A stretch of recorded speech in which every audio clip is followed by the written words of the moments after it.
60 రోజుల్లో మీతో ఇంగ్లీష్ అద్భుతంగా మాట్లాడిస్తాం. వెంటనే కాల్ చేసి జాయిన్ అవ్వండి.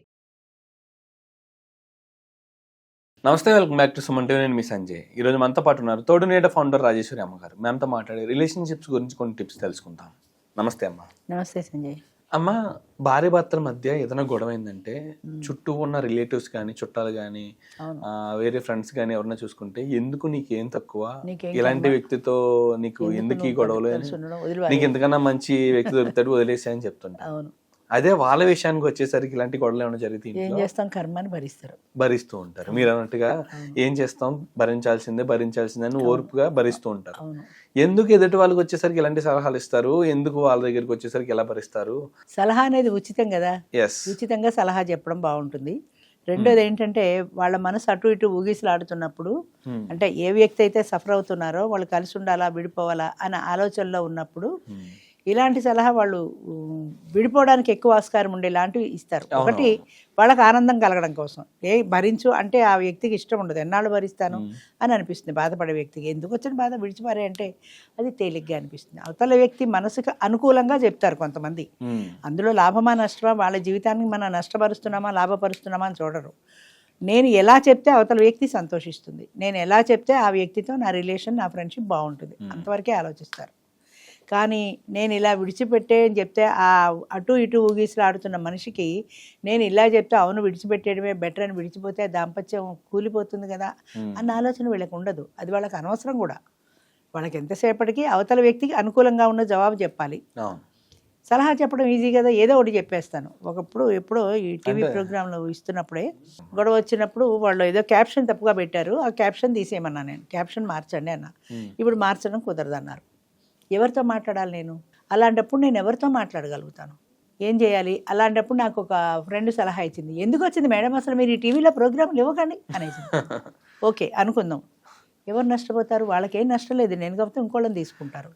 కానీ ఏ కార్యక్రమం అయితే ముందుకెళ్ళాలి అని తోడు నీడ గురించి నేను చేస్తున్నానో అది నేను పోగొట్టుకుంటాను కదా. అంతకంటే ఈ జరిగిన అన్యాయాన్ని నువ్వు 10 మందికి చెప్పు, ఎలాగో ఎవరు ప్రయత్నం చెయ్యి, పట్టుకో ఎవరినో ఒకరిని. నువ్వు ప్రయత్నం చేస్తే దొరుకుతారేమో, ప్రయత్నం చేయకుండా నువ్వు మానేయడం దాని శాశ్వతమైన సమస్యకు పరిష్కారం కాదు కదా. ఇలా ఉచితంగా సలహాలు ఇచ్చేవాళ్ళు ఎప్పుడు అలాంటివే ఇస్తారు. మా ఫ్రెండ్ ఇది స్టార్ట్ చేసినప్పుడు, ఎందుకండి అస్తమానం ఆ ఛానల్ చుట్టూ తిరుగుతారు, హాయిగా రెస్ట్ తీసుకోక, హాయిగా కూర్చోక, అసలు మీకు ఈ తోడు ఉండేది ఎందుకు, హాయిగా కూర్చోక, శుభ్రంగా పెన్షన్ వస్తుంది తిని కూర్చోవచ్చు కదా. హాయి అనేది ఇట్ డిఫర్స్ టు ఇండివిజువల్. కొంతమంది హాయిగా ఇంట్లో కూర్చుంటే ఆనందం, కొంతమందికి ఇంట్లో కూర్చుంటే ఆనందం అనిపించదు, బయట తిరిగితే ఆనందం. అది ప్రతి మనిషికి ఒకటే ఉండదు కదా. ఇప్పుడు ఈ చెప్పినవాడు ఆవిడ హౌస్ వైఫ్, ఆవిడకి ఆ కెపాసిటీ లేదు, ఆవిడ బయటికి రాలేదు, నాకు కెపాసిటీ ఉంది, నేను బయటకు వచ్చాను. అది చెప్పడంలో నాకు ఒక ఆనందం ఉంది. 10 మందికి ఏమైనా ఉపయోగపడితే ఉపయోగపడుతుంది, లేదా నా సంస్థకు ఉపయోగపడితే ఉపయోగపడుతుంది. అది మానేసి ఇంట్లో కూర్చుంటే నాకేమొస్తుంది? ఎందుకని హాయిగా ఇంట్లో కూర్చోక అంటే, హాయి అనేది మనిషికి మార్పు ఉందండి. కొంతమందికి ఇంట్లో ఉంటే ఆనందం, కొంతమందికి తిరిగితే ఆనందం, కొంతమందికి సినిమాకి వెళ్తే ఆనందం, కొంతమందికి హోటల్కి వెళ్తే ఆనందం. అలాగా ప్రతి మనిషి హాయిగా ఉంటే, ఇంట్లో కూర్చుంటే హాయి అని చెప్పలేం మనం. అందరికీ ఒకేలాంటి భావాలు ఉండవు కదా. అలాంటప్పుడు హాయిగా ఇంట్లో కూర్చోకూడదా అని ఎందుకు చెప్పావు నువ్వు? హాయి అనేది నీకుంది, నాకు అలా ఉండాలని లేదు కదా, నా మనస్తత్వం వేరు కావచ్చు కదా. అంచేత సలహా ఇచ్చేవాళ్ళు ఎప్పుడు కూడా వాళ్ళకి తోచని సలహా ఇస్తారు. సలహా ఇవ్వడం అనేది చాలా ఫ్రీ. అమ్మ, ఇప్పుడు ఇలాంటి సందర్భంలో ఇలాంటి సలహాలు ఇచ్చేవాళ్ళని ఎలా కనిపెట్టాలంటారు? ఇప్పుడు చూసుకుంటే సలహా ఇది అవసరం లేని సలహా, వాళ్ళ ఒపీనియన్ చెప్పారు ఒక సలహా లాగా, అంతే. కానీ ఎలాంటి వ్యక్తుల సలహాలు తీసుకోవాలంటారు, ఎలాంటి వ్యక్తుల సలహాలు తీసుకోకూడదు, అది మనకు తెలియాలి. ఇప్పుడు బయట వాళ్ళు కొంతమంది ఇప్పుడు భార్యాభర్తల విషయం ఉంది, మీరు చెప్పారు ఎందుకు వచ్చింది విడిచిపారే, ఆ పాటి వాడు నీకు దొరకడా, వాడికంటే నీ ప్యాకేజే ఎక్కువ, నువ్వే ఎక్కువ చదువుకున్నావు, ఇలా ఏదో చెప్తారు. ఎవరో కాదు, ముఖ్యంగా అమ్మాయి పేరెంట్సే చెప్తారు. చాలా సందర్భాల్లో అమ్మాయికి ఇలాంటి సలహాలు సొంత పేరెంట్సే ఇస్తారు, అమ్మాయి తల్లిదండ్రులే ఇస్తారు. నీకేం కర్మ, వాడు తిడితే పడ్డానికి, వాడు కొడితే పడ్డానికి, నీకేం తక్కువ, వాడికంటే నువ్వే చదువుకున్నావు, వాడికంటే నీకే ప్యాకేజ్ ఎక్కువ, వాడికంటే నీకే జీతం వస్తుంది, అన్ని విధాలా వాడికంటే నువ్వు అధికంగా ఉండి వాడు బాధ్యత ఎందుకు భరించాలి అన్నప్పుడు ఆ అమ్మాయి కూడా అనిపిస్తుంది కదా, అవును నేను ఎందుకు భరించాలి అని వెంటనే అనిపిస్తుంది చాలా సహజంగా. ఇలా ఇచ్చే సలహా వల్ల బయట వాళ్ళు ఎలాగో ఇస్తారు, కనీసం పేరెంట్స్ కూడా అలాగే ఇచ్చినప్పుడు ఆ అమ్మాయి మనసు ఈ సలహా వైపే మళ్ళుతుంది. ఏ నా బొడ్డు చేదస్తుందో, అమ్మాయి ఏదో కోపంలో ఉన్నాడు, ఆ క్షణంలో నువ్వు భరించి ఒక్క క్షణం తగ్గితే ఆ తర్వాత వాడి కోపం పోతుందేమో, నువ్వు ప్రయత్నం చేసి చూడు అని అన్నావు అనుకోండి, ఈ సలహా నచ్చదు. ఎందుకంటే అది బాగుంది, వాళ్ళు చెప్పింది తనకి బాగుంది అనిపిస్తుంది, ఓకే విడిచిపెట్టి మారేద్దాం అనిపిస్తుంది. 1 year మ్యూచువల్ కన్సెంట్తో విడాకులు తీసేసుకున్నారు, అయిపోయింది అనుకోండి. ఆ తర్వాత మళ్ళీ ఇంకో పెళ్లి చేస్తారు సపోజ్. వాడు కూడా నిన్ను ఏమీ అనకుండా పువ్వులో పెట్టి పూజిస్తాడన్న గ్యారంటీ ఉందా? వాడు నీకు కొత్తే కదా, అంత కొత్త వ్యక్తితో నీ జీవితం బాగుంటుంది అనే గ్యారంటీ లేదు కదా. వాడు ఇంతకంటే వీడు తిడితే వాడు కొట్టచ్చు కూడా, ఇంకో 2 దెబ్బలు కూడా వేయచ్చు. ఎటువంటి వ్యక్తి అనేది మనం చెప్పలేం కదా. అంచేత మీరు ఇంకోటి, చాలామంది 7 సంవత్సరాలు 5 సంవత్సరాలు లివ్ ఇన్ రిలేషన్లో ఉన్నాం మాట్లాడుకున్నాం అంటారు. అలాంటి వాళ్ళల్లో కూడా చూస్తాము 7 సంవత్సరాలు మాట్లాడుకొని పెళ్లి చేసుకొని పెళ్ళి అయిన తర్వాత ఏడాది కూడా కలిసి ఉండరు. ఎందుకంటే 7 సంవత్సరాల లివ్ ఇన్ రిలేషన్లో ఎవరిళ్లలో వాళ్ళు ఉన్నారు. అదే ఫ్రెండ్షిప్ అనండి, పోనీ లివ్ ఇన్ రిలేషన్ కాదు, ఫ్రెండ్షిప్ అనండి. పార్టీల్లో పబ్బుల్లో కలుసుకున్నారు, హోటళ్లలో సినిమాల్లో కలుసుకున్నారు, కబుర్లు చెప్పుకున్నారు. ఆయనతో గడిపిన ఆ 2-3 గంటల్లో అన్ని స్వీట్ నథింగ్సే ఉంటాయి. నీ సమస్యలు ఆయనకి చెప్పవు, ఆయన సమస్యలు నీకు చెప్పడు. ఎందుకంటే ఉన్న కాసేపు మూడ్ పాడు చేసుకోవడం ఎందుకనే ఉద్దేశంతో సమస్యల గురించి డిస్కస్ చేయరు ఎవరు. హ్యాపీగా ఉండే కబుర్లే చెప్పుకుంటారు. ఇలా కొన్ని సంవత్సరాలు గడిచిపోతాయి, 4 ఏళ్ళు 5 ఏళ్ళు గడిచిపోయింది. 5 ఏళ్ళు చాలా హ్యాపీగా ఉన్నారు, ఒకళ్ళతో ఒకళ్ళు బాగా కలిసిపోయారు అని పెళ్లి చేసుకున్నారు. పెళ్లి చేసుకున్న తర్వాత ఏడాది కూడా కలిసి ఉండలేరు. What is the reason?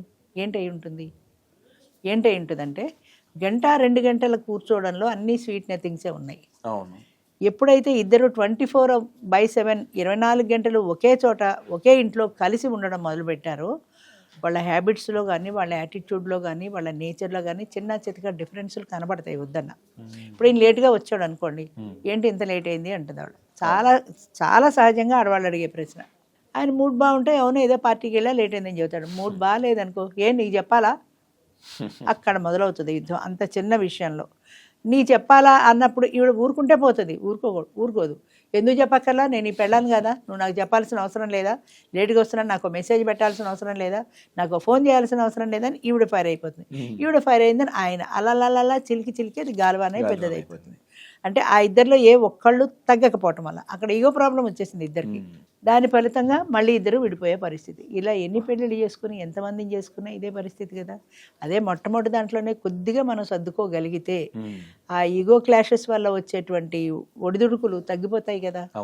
ఈ సలహా పేరెంట్సో ఫ్రెండ్సో ఇవ్వడం కాదు, నీ మనసు నీకు చెప్పాలి. అవును విడిపోతేనే బాగుంటుంది. సపోజ్ విడిపోతే ఏ పాయింట్కి అయినా కూడా ప్లస్ మైనస్ రెండో ఆలోచించాలండి. ప్లస్ ఆలోచిస్తాం, బాగుంది చాలా, ఒకవేళ అది జరగకపోతే అని మైనస్ కూడా ఆలోచించుకోవాలి కదా. అంచేత సలహా అన్నప్పుడు ఏ అయితే ఇలా చేద్దాం, లేదంటే బి కూడా ఉండాలి. ఏ కాకపోతే బి అప్లై చేద్దామని. అంచేత పరీక్ష పాస్ అయితే IAS పాస్ అయితే కలెక్టర్ అవుతా, కరెక్టే. కానీ ఫెయిల్ అయితే ఏం చేయాలి? మళ్ళీ అప్లై చేయాలా, ఇక నాకు రాదు అని వదిలేయాలా అనే ఆలోచన రెండు కూడా ఉండాలి కదా. మైనస్లు ఆలోచించరు, ఎవ్వరూ కూడా మైనస్లు ఆలోచించరు, అన్నీ ప్లస్సే. నేను కలెక్టర్ అయిపోతాను అనుకున్నా, అవ్వలేదు, డిప్రెషన్లోకి వెళ్ళిపోతారు, లేకపోతే సూసైడ్ చేసేసుకుంటారు. లేకపోతే వినేవాళ్ళు ఎవరైనా ఉంటే నా బోటాళ్ళు ఫోన్ చేసి, అమ్మా నేను చాలా బాధలో ఉన్నాను. ఏమిటమ్మా నీ బాధ అంటే, ఇది నేనేదో అనుకున్నాను, నేను IAS ఆఫీసర్ అవుదాం అనుకున్నాను, అది అనుకున్నా ఇది అనుకున్నా, నేను అవ్వలేదు. అవ్వకపోతే జీవితంలో ఇది ఒక్కటే కాదు కదా, జీవితం అనేది చాలా విస్తృతమైంది, చాలా చాలా విషయాలు ఉన్నాయి జీవితంలో. ఇది ఓకే అవ్వలేదు, వదిలేసేయి, మిగతా విషయాలను చూసుకో. లేదా మళ్ళీ కట్టు, పట్టుదలగా చదువు, ఏదో ఒక రోజున పాస్ అవుతావేమో. లేదమ్మా నాకు చదివే ఇంట్రెస్ట్ లేదు, అయిపోయింది కదా, వదిలేసైపోయి. నేను వదలలేను, నేను చదవలేను. రెండు ఎలా వస్తాయి? ఐదర్ ఎస్ ఆర్ నో, ఈ రెండింటిలో ఏదో ఒకటి ఉండాలి. కావాలి అంటావా పట్టుదల బట్టి సాధించు, లేదు అంటావా నమస్కారం పెట్టి వదిలేసి వేరే దానికి వెళ్ళిపో. లేదు నేను పాస్ అయితే బాగుండేది కానీ పాస్ అవ్వలేదు కదా, నేను పాస్ అవ్వలేదు కాబట్టి నాకు చాలా బాధగా ఉంది, అంతే. దాంట్లోనే పెడుతుంది మైండ్, ఇంకా రెండో దానికి వెళ్ళదు. భార్యాభర్తల మధ్య కూడా ఎలాగ ఉండాలంటారా? భార్యాభర్తల మధ్య కూడా అంతే. అది చెప్పాను కదా, ఎందుకు లేట్ వచ్చావు అనే విషయంలో చిలికి గాలివాన అవుతుంది. ఏదో ఆయన ఒక్క క్షణం ఓర్పు బట్టి నాకు ఇవాళ అనుకోకుండా ఏదో మీటింగ్లో లేట్ అయింది అని జవాబు చెప్పినా సరిపోతుంది. లేదా ఈవిడ కూడా ఇప్పుడు ఇంత ఇమీడియట్గా వెంటనే అడగడం ఎందుకు, తర్వాత ఏ భోజనం పెట్టినప్పుడు ఇప్పుడు తర్వాత అడుగుదాంలే మాటల్లో అని ఈవిడ కాస్త కంట్రోల్ చేసుకున్నా సరిపోతుంది. ఆ కంట్రోల్ ఇద్దరికీ ఉండదు, ఈవిడికి ఉండదు, ఆయనకి ఉండదు. వెంటనే ర్యాష్గా ఆయన దగ్గర నుంచి జవాబు వచ్చేస్తుంది, అంతకంటే వెంటనే ర్యాష్గా ఈవిడికి వచ్చేస్తుంది. పొద్దు నుంచి సాయంత్రం దాకా మీరు వస్తారని కూర్చున్నా నేను ఎంతసేపు ఇలా కూర్చోవాలి అంటే ఆయన ఏం చెప్తాడు? అంతే, అలాగా చిలికి గాలివాన్ అవుతాం. మెయిన్ ఏంటంటే కొంచెం సర్దుబాటు జీవితంలో. ఎవరైనా సరే ఒకళ్ళే సర్దుకోవాలంటే ఇలా భార్య సర్దుకోవచ్చు, భర్త సర్దుకోవచ్చు. ఆ కొంచెం సర్దుబాటు ఆ క్షణంలో, ఆ తాత్కాలికంగా వచ్చినటువంటి ఆవేశంలో, కోపంలో మాట వదిలే బదులు ఒక్క క్షణం పట్టుకొని ఆగితే తగ్గుతుంది. అందుకే మన వాళ్ళు పూర్వం వాళ్ళు చూడండి, కోపం వస్తే 1 2 3 4 10 ఎంత లెక్క పెట్టుకో అంటారు. అది ఆ తీవ్రత తగ్గుతుంది. ఎందుకు రేపు అడుగుదాంలే అనుకుంటే ఇంత కోపం రేపు ఉండదు, తగ్గిపోతుంది అది. అంచేత దాన్ని తగ్గించుకునే ఇది చేయాలి. ఈగోలు ప్రధానంగా పెట్టుకోకూడదు ఇద్దరు కూడా. అలా ఉంటేనే ఏదైనా హెచ్చు తగ్గులు ఉంటే మేనేజ్ చేసుకోగలుగుతారు. అంతేకాకుండా ఇప్పుడు మీరు చెప్పినట్టుగా ఇలాంటి సలహాలు ఇచ్చే వాళ్ళు ఉన్నారనుకోండి, ఇది నీకేం తక్కువ, హాయిగా వదిలేసి నువ్వు సుఖంగా ఉండొచ్చు కదా అని. ఆయన వదిలేస్తే ఇప్పుడు సుఖంగా ఉంటుందనే గ్యారంటీ లేదు. మీరు సలహా ఇచ్చేశారు, కానీ ఆవిడకి ఏదో ఆయనతో కలిసి ఉన్న స్వీట్ మెమరీస్ ఏదో గుర్తొస్తే జీవితాంతం బాధపడాలి. లేదా కొత్త వ్యక్తిని పెళ్లి చేసుకుంటే వాడు సరైన వ్యక్తి కాకపోయినా బాధపడాలి. అంచేత వదిలేయి అనే ముందు మనం ఒక్కసారి ఆలోచించుకోవాలి. వాడేదో కూర్చోబెట్టి సలహా ఇచ్చారు, మనకి ఎంతవరకు అది ప్రాక్టికల్గా అప్లికబుల్, వదిలేస్తే వచ్చే పాయింట్స్ ఏంటి, సుఖం ఏంటి, నష్టం ఏంటి, వదలకుండా ఇక్కడే ఉంటే వచ్చే సుఖం ఏంటి, నష్టం ఏంటి అని బేరీ చేసుకోగలగాలి. ఆ విచక్షణ ఏ వ్యక్తికి అయితే ఈ సమస్య వచ్చిందో వాళ్ళకు ఉండాలి. మెయిన్ సలహాలు చాలామంది చెప్తారు, చాలా రకాలుగా చెప్తారు, మంచి చెప్తారు, చెడ్డ చెప్తారు. ఇవేవీ కాదు, నీ మనసు నీకేం చెప్తోంది. ఒకవేళ ఆవేశంగా విడిచిపెట్టేద్దామని చెప్తుందా, విడిచిపెట్టేద్దామని చెప్తే నీకు వచ్చే నష్టం ఏంటి, లాభం ఏంటి, అది బేరీ చేసుకుని ప్రశాంతంగా ఆలోచించుకుని నిర్ణయం తీసుకుంటే ఇన్ని సమస్యలు రావు. థ్యాంక్ యూ అమ్మా, thank you very much. Thank you.